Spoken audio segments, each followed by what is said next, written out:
just a few weeks ago, a historic company in Ring of Honor Wrestling announced that they were going on hiatus. Not only that, but they probably weren't going to be back until April of 2022 during WrestleMania weekend, where most fans this next year in Dallas are gonna unite. They're gonna attend Dallas, Texas, and the Dallas area to be a part of WrestleMania weekend and to attend all these different shows that every single company should take advantage of and put on shows during that WrestleMania weekend. And it was shocking because not only did they announce that they were going on hiatus and that their upcoming pay-per-view in December, Final Battle, would be the last stop before that hiatus started, but they also released every single star on their roster. They're not keeping anyone under contract at Ring of Honor Wrestling. Not a single one of them is sticking with Ring of Honor, according to the company. Now, to clarify, that doesn't mean that they aren't going to get paid the rest of their contract. For those superstars and wrestlers that were employed by Ring of Honor until the end of the year, in December, they're still going to pay that. For those wrestlers who were still under contract with Ring of Honor until April of 2022, they're still going to get paid up to that point. At least that is my understanding. And also my understanding is that those superstars, the wrestlers that have contracts that supersede or go past April of 2022, well, Sinclair Broadcasting, which is Ring of Honor's parent company, will get into a meeting with each and every single one of them that has one of those contracts and try to come out with a buyout, come out with an offer which favors both parts. Because at the end of the day, what Ring of Honor has stated is that they are redefining their company, they are restructuring their vision for what Ring of Honor Wrestling will be in 2022 and beyond. And the rumors are circulating that Ring of Honor Wrestling is not going to be a top company anymore. It's not going to hire wrestlers. They're not going to have them under contract. It's going to be one and done. It's going to be a lot like I think how Evolve and Pro Wrestling Korea, among others, function. You want to work with us. You want to work our shows. You come in for this event. We pay you per event. And then you could still go and re-sign or sign with AEW, much like Jay Lethal did at Full Gear just a week ago. You could sign with Impact Wrestling, you could sign with WWE, with NXT, with Major League Wrestling, with the NWA, with the New Japan Pro Wrestling. You could go anywhere you want. You will not be attached to us in any way anymore. Those are the rumors that are going around. That's what the Ring of Honor Wrestling is becoming. And I've got to say, it's a shame to see a company in Ring of Honor that had so much potential, that was founded in February of 2002. They were about to hit their 20-year anniversary, and now they're not going to have a 20-year anniversary show this upcoming February. They're not. They're going to be on hiatus, which speaks volumes to what they are doing in terms of why they're going on hiatus. And that sucks.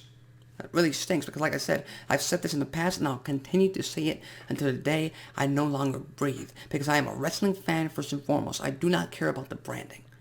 Ring of Honor may not have been for me and may not have been my cup of tea. I may not have been able to watch that show week in and week out. Didn't mean I didn't try. I just did not get into it. But Ring of Honor was still a place to work at for all of these talented wrestlers out there. And at one point, we're talking about 2015, 16, 17, 18, 2019.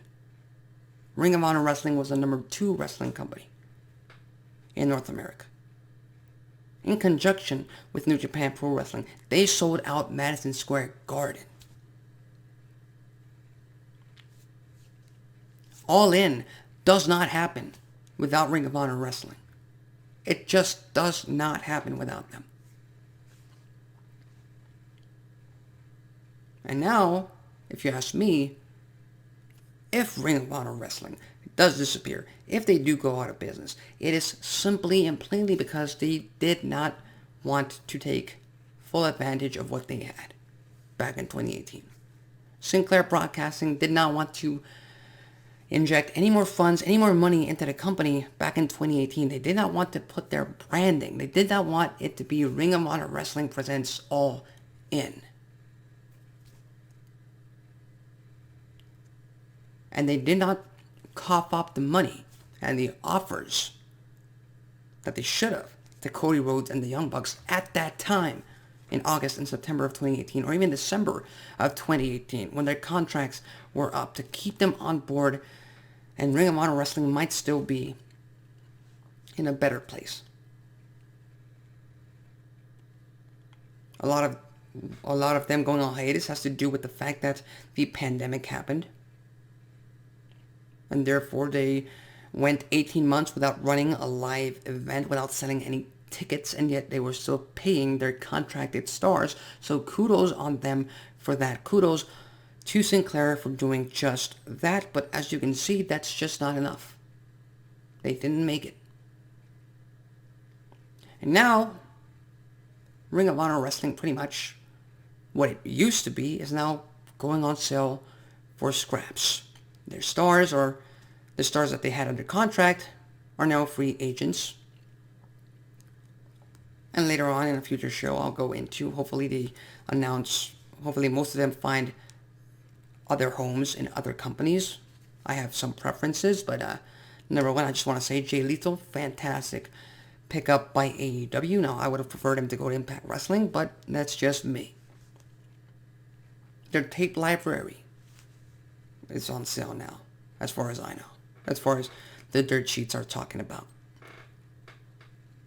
And I think the one that should be the most interested in that tape library should be AEW. Because most of the stars that Ring of Honor had are now in AEW. Most of the Ring of Honor stars that WWE had under contract are now in AEW. So All Elite Wrestling should try and pick up that tape library hands over fist, no matter what. That's up to Tony Khan.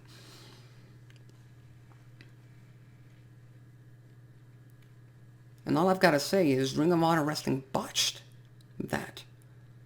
They botched in 2018 when they did not have All In under their branding. They botched at the end of that very same year when they could have kept the Bucks and Cody under contract, signed them to long-term deals, give them what they want, because they were the biggest draws you had, and instead they let them go. And what did Cody and the Bucks do? They founded and they created AEW along with Tony Khan, and now look at where AEW is. Ring of Honor, nowhere to be seen, but AEW is now the number 2 wrestling company in the world, and there's a reason behind that.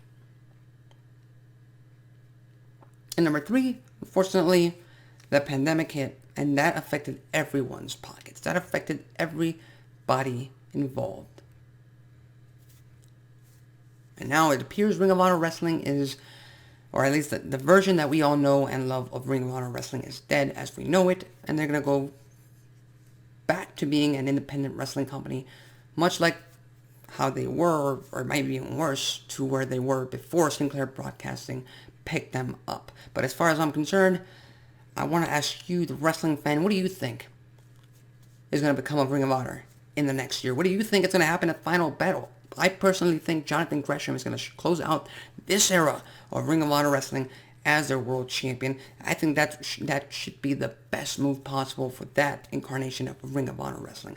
And finally, what do you think the steps that Ring of Honor should have taken to still have survived up until this year going into next year? Leave your thoughts, comments below on the comment section, and I'll give them a read. Send your topics. Hey, if you have a different topic about Ring of Honor that you want to bring up on the show, go ahead and send it to ACB Wrestling Talk, and I will take it into account, and we will most likely make it a part of this show.